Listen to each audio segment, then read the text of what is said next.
idols. And it's a lot of idolizing, of course. And, you have to say to yourself, how is it that people latch on? I remember my sister saying she loved the Beatles, and they came to Pittsburgh. And she said it was crazy. And she was just a teenager at the time. And she said, I saw a girl eating the grass that they walked across. Yeah, I was right. It's kind of absurd, right? But at the same time, you have to say to yourself, well, a celebrity commits suicide, and all of a sudden, suicides go up by 13%, and then there are 30. Let me shut this off. Sorry. There are 30% people doing it exactly the same way as the celebrity committed suicide. I just had a conversation with a gal who's a psychologist in India. Jasdeep Mago is her name, and she said that something similar happened in her town. Well, I don't know if it was in Mumbai where she is or if it was a different town, but there was some celebrity who died by suicide, and sure enough, there was a contagion effect. So what you're saying is, what's the name of that guy, that researcher who published the article? Nieder Krottenthaler. Krottenthaler. K-A-R-A-U. Nieder. Krottenthaler. Krottentholer, something like that. I can probably send you the link to the study. I've got him here. K-R-A-O. Yeah, Nieder Krottenthaler. Oh, that's his full name. I was thinking it was two names. Thomas appears. Oh, no. Wow. That's his last name. That is longer than Wiskerson. I am impressed. Yes. Nieder Krottenthaler. Okay, and there is no hyphen. But anyway, so that's that's true anecdotally from just my experience with talking to Jasdeep. But I had a conversation because I want to get back to this idolatry concept. Are you familiar with Brett Weinstein and Jordan Peterson at all? Peterson, yes, but not Weinstein. Weinstein's he's an evolutionary biologist. They had a conversation recently. It was fascinating. But one of the topics they broached was this idea that religion is evaporating as a whole across modern civilization, and it appears to be necessary for human functioning to believe in something greater, and there seems to be an adaptive function to it evolutionarily. And so when we can't explain phenomena with science, we reach for religion as an approximate estimation of how we can explain things, right? So as religion, and we're talking Judeo-Christian religion if we're in America, has come under attack, and religion broadly, I think, as a whole, because it's been deemed, oppressive or authoritarian or woo-woo or whatever, people need to fulfill that desire for something greater than self, and so they end up reaching for something like the body politic, which is not wise because that's just made of other human beings who are otherwise fallible, and when they wrap their identities not in a religious belief but in a human ideology, which can change and is quite malleable, bad things happen because it's not infinite. It is quite finite, and when the answers aren't found, the rigid beliefs become so rigid that dissent can't be tolerated and minds can't be changed. So I guess I'd kick back to you the question of, are you seeing or have you seen over time a change, maybe because you worked in the university now, and I'm assuming you maybe pay attention to some of that stuff still, has our youth or have our adults moved away from embracing something like a formalized religion that usually promotes peace and harmony to something that's maybe more political that promotes change and action? And then is that a problem, or are we seeing it as just a natural byproduct of civilization, or maybe we're just making all this up? Let me ramble for a moment. Please. There was in 1054, there was the giant schism, and it separated the East and Western churches, for example. And you can guess that from that moment on, there was a problem. And then, of course, the Reformation was another schism that occurred. At each moment, when people broke away from the one unit that they found solace in, they simply went to another one where they found the solace.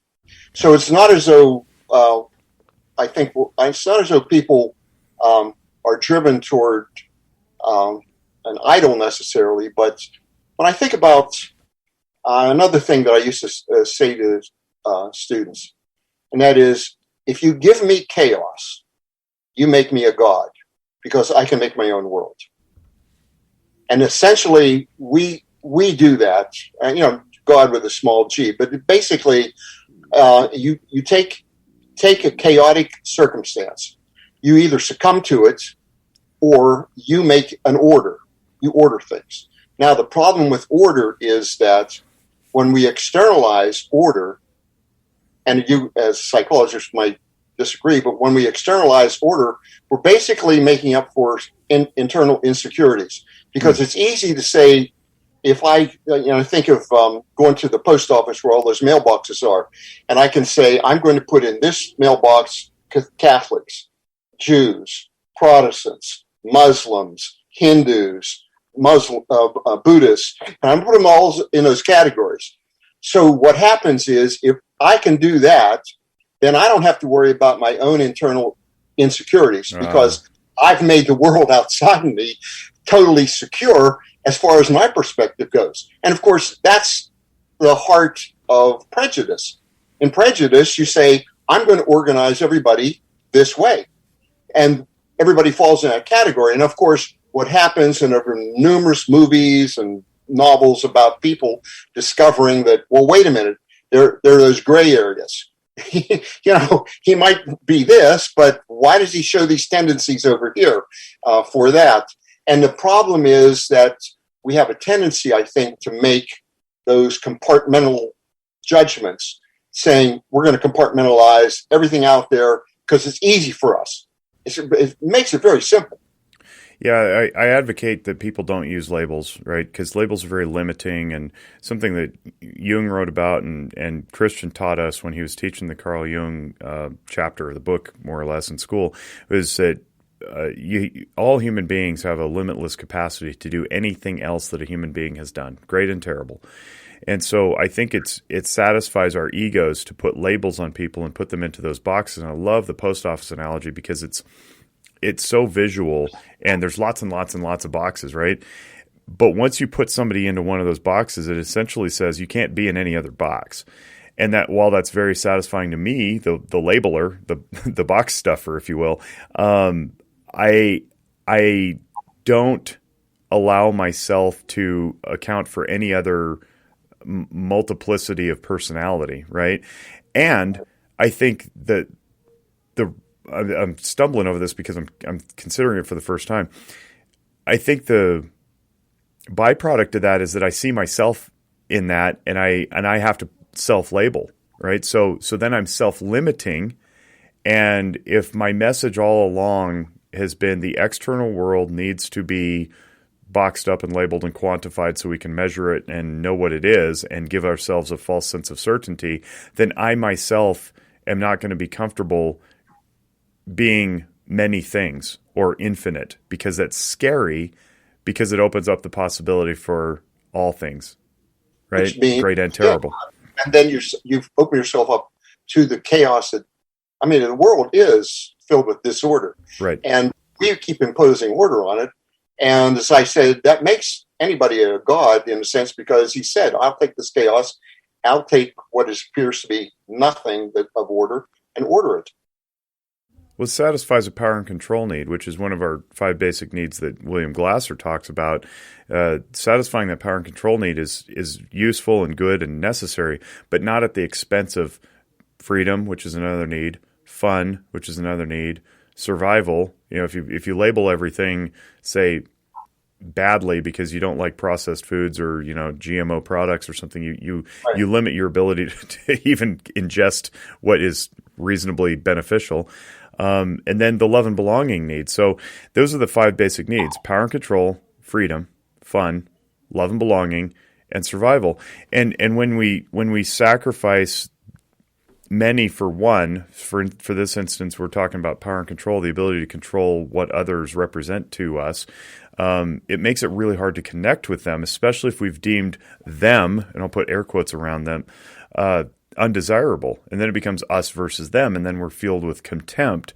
And so then we end up with isolation, and isolation is not good for humanity and connectivity. And is that, I don't know, are you seeing this, or am I going crazy? Like, is this where we find ourselves, where we're just self-isolating because we've imposed labels upon people that aren't even accurate? We do, and actually, this past year has probably enhanced that isolation and withdrawal and we're doing some great damage, I think, to the youth right now because we've made them withdraw from society that they would normally go through to grow up. It's kind of terrible in a way. And people are thinking that, okay, well, no, we have things like this, the Zoom, where we can, educate people. The problem is there was just another study done in part by Carnegie Mellon people.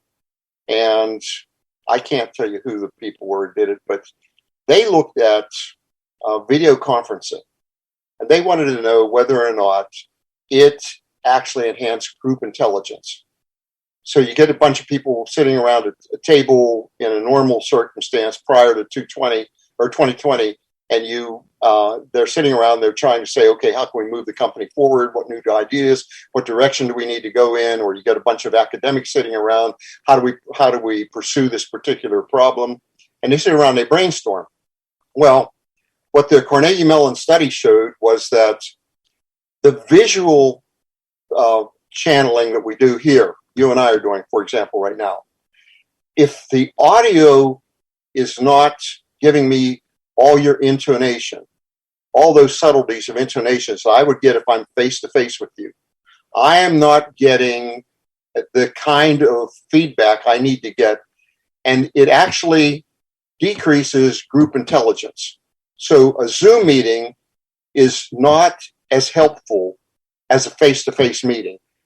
And I think of this not the way the Carnegie Mellon people did, but something I've mentioned to Christian, because I've gotten him into listening to classic radio shows when he's on a down moment. He likes to listen to Boston Blackie and things like that. And I said shows like that, and I have Sirius XM radio, and I'll turn on the classic radio shows. And what I find now is that I'm different from I'm a different kind of listener from what I was when I was young. I grew up at a time before television. We had in our living room a giant radio box. I mean, the radio was not very sophisticated, didn't have FM, it was AM essentially, but it was a big console. And it was a piece of furniture, and it had big knobs on it and a round dial on it. And my parents and I would sit in the evening, as many people did, and they listened to old-time radio shows. Well, they were contemporary radio shows, and everything from comedies like Jack Benny to Dragnet, the original Dragnet, to cowboy shows like Have Gun Will Travel, that kind of thing. Well, what I found in recently was I was listening to Abbott and Costello. Everybody knows Abbott and Costello for the Who's on First routine. And then I realized if I don't pay really good attention, I'm missing some words. And it doesn't have anything to do with my hearing. It has to do with my attention span for audio alone. I had better listening skills when there was just radio than I now have when I have both radio and television or videos, because I'm used to getting the image in which I can impose meaning or derive meaning, infer meaning that I'm not getting from the sound alone, from the intonation, for example. And what I also noticed was many of those old-time radio performers spoke very fast. Mm-hmm. And I think, holy cow, I was really young, but I could follow everything they were saying. And right now, I say, well, I missed that. And mm-hmm. there's no rewind button on it, unless you had it on CD. So you realize our ability to listen has been hampered by this emphasis since the 50s on the visual, television, and now, of course, things like the internet, the web, where we see videos on that all the time. What's that leading us toward? Because in terms of isolation,